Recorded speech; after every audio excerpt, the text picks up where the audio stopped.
Olá, alunos do 8º ano, tudo bem com vocês? Estamos aí, mais uma semana com os planos de estudos tutorados de Minas Gerais, os PETs. Esse é o PET volume 3, semana 5 do 8º ano do PET de 2021. Não se esqueça de se inscrever no canal, dar like nesse vídeo, curtir, comentar e compartilhar com os colegas de vocês. Lembrando que toda semana tem vídeo novo aqui no canal e no final do vídeo tem uma playlist com todas as semanas do PET 3. Agora pegue seu caderno e vamos juntos fazer as atividades dessa semana. Pessoal, essa semana a gente vai falar aí sobre os anos finais, do Império Brasileiro, de 1870 até 1889, quando finalmente é proclamada a República aí no Brasil.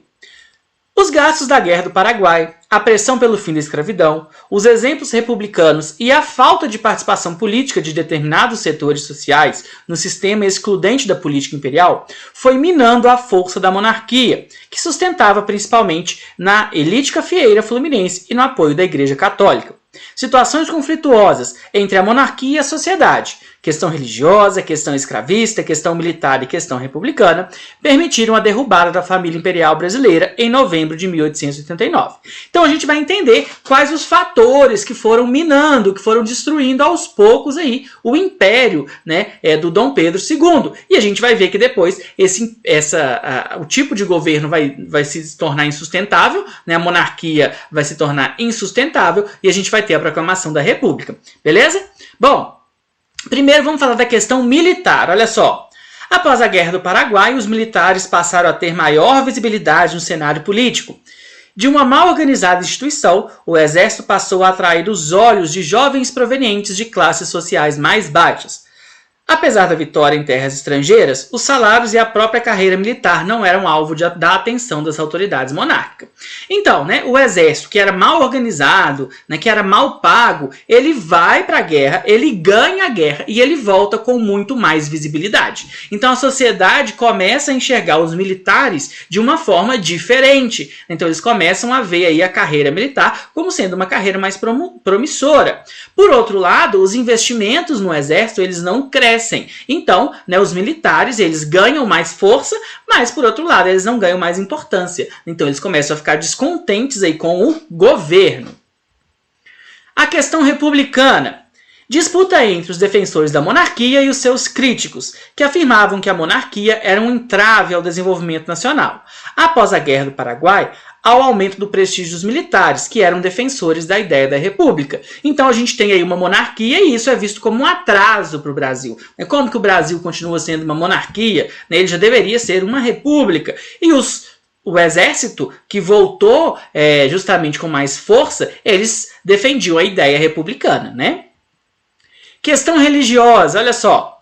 Conflito ocorrido na década de 1870, iniciado com o enfrentamento entre a Igreja Católica e a maçonaria, e que desencadeou em uma grave questão de Estado. Suas causas são fundadas em divergências irreconciliáveis entre o liberalismo e o regime do patroado. Então, a gente começa a ter a Igreja Católica, que era uma das que sustentava a monarquia, ela começa a entrar em conflito com o governo. E aí a gente tem aí a monarquia perdendo um dos seus pilares, ok?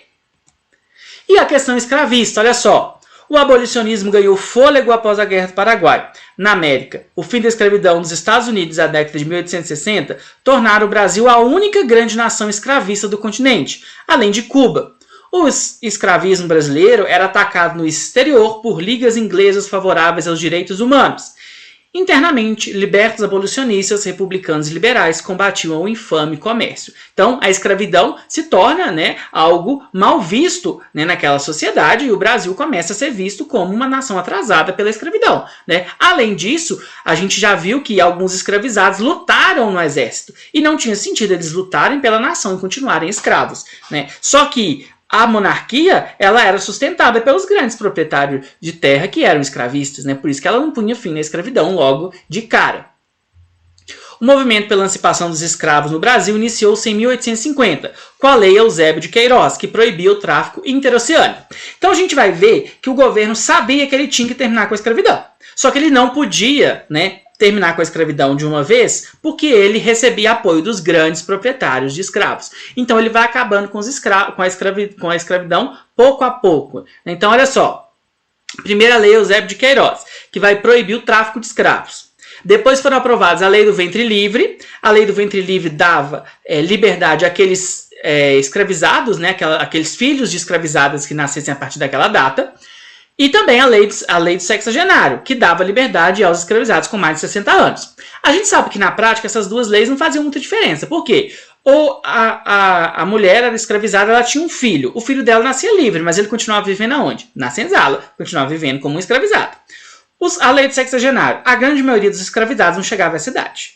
Bom, até que em 13 de maio de 1888, com a assinatura da Lei Áurea, todos os escravos se tornaram libertos.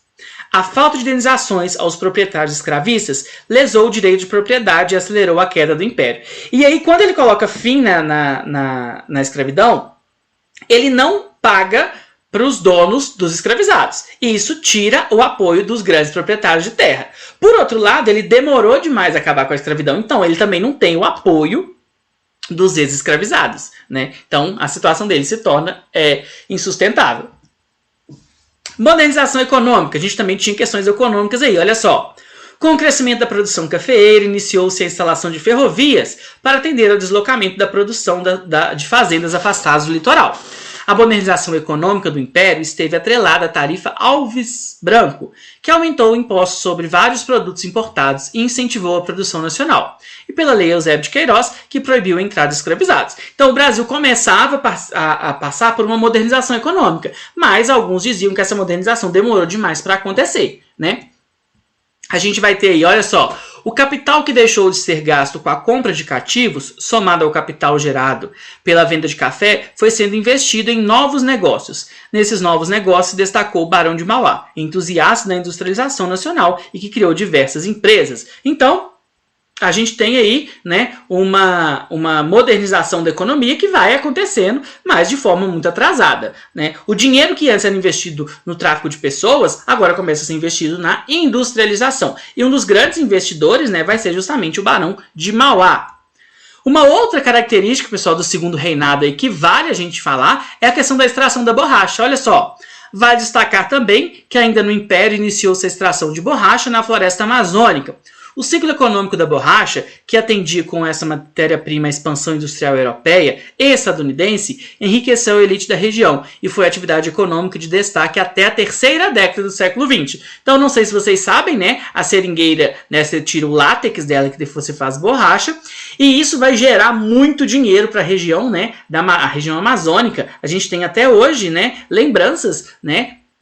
Como o teatro da cidade de Manaus. A gente sabe que o primeiro navio a vapor ele foi colocado, né, em atividade na região, né? Os grandes produtores tinham muito dinheiro, né? Tem uma lenda que fala que eles tinham tanto dinheiro, mas tanto dinheiro, mas tanto dinheiro, que tinha alguns deles que mandavam lavar suas roupas na Europa. Eles pegavam um navio, levavam as roupas lá para a Europa, lavavam e traziam de volta, porque eles não queriam que a roupa deles fossem lavadas com a água daqui, né? Olha só o tanto de dinheiro que eles não gastavam à toa, né? Então, foi um ciclo muito importante na história do Brasil. Depois a gente vai ver que algumas mudas, né, da seringueira vão ser roubadas e o ciclo da borracha vai acabar. Mas isso é um assunto para outro vídeo.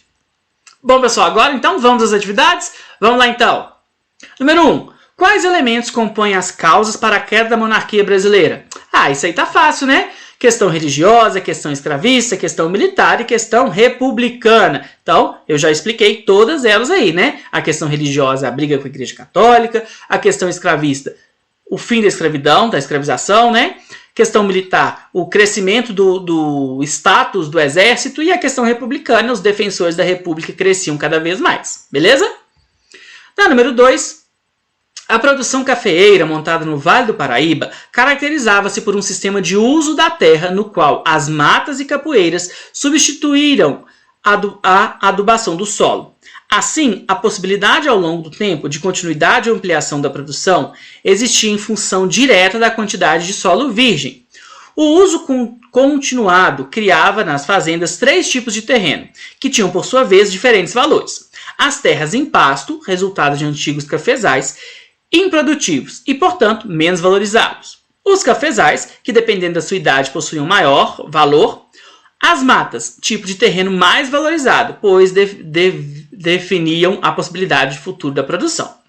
Então presta atenção, pessoal. A produção no início da cafeicultura no Brasil, ela vai ser baseada na utilização de solo virgem. Como assim? Você monta uma fazenda e você tem uma mata. Você tira a mata e planta café ali. Quando a terra está produzindo menos, você pega outra mata, tira a mata e planta mais café. Isso funciona enquanto você tem terras para serem desmatadas. Só que vai chegar um ponto que isso não é mais sustentável, né? Isso também vai gerar um problema. Vamos lá agora então às perguntas. Segundo o fragmento do texto, como se deu a expansão da cafeicultura no segundo reinado brasileiro? E aí eu trouxe um trecho do próprio texto.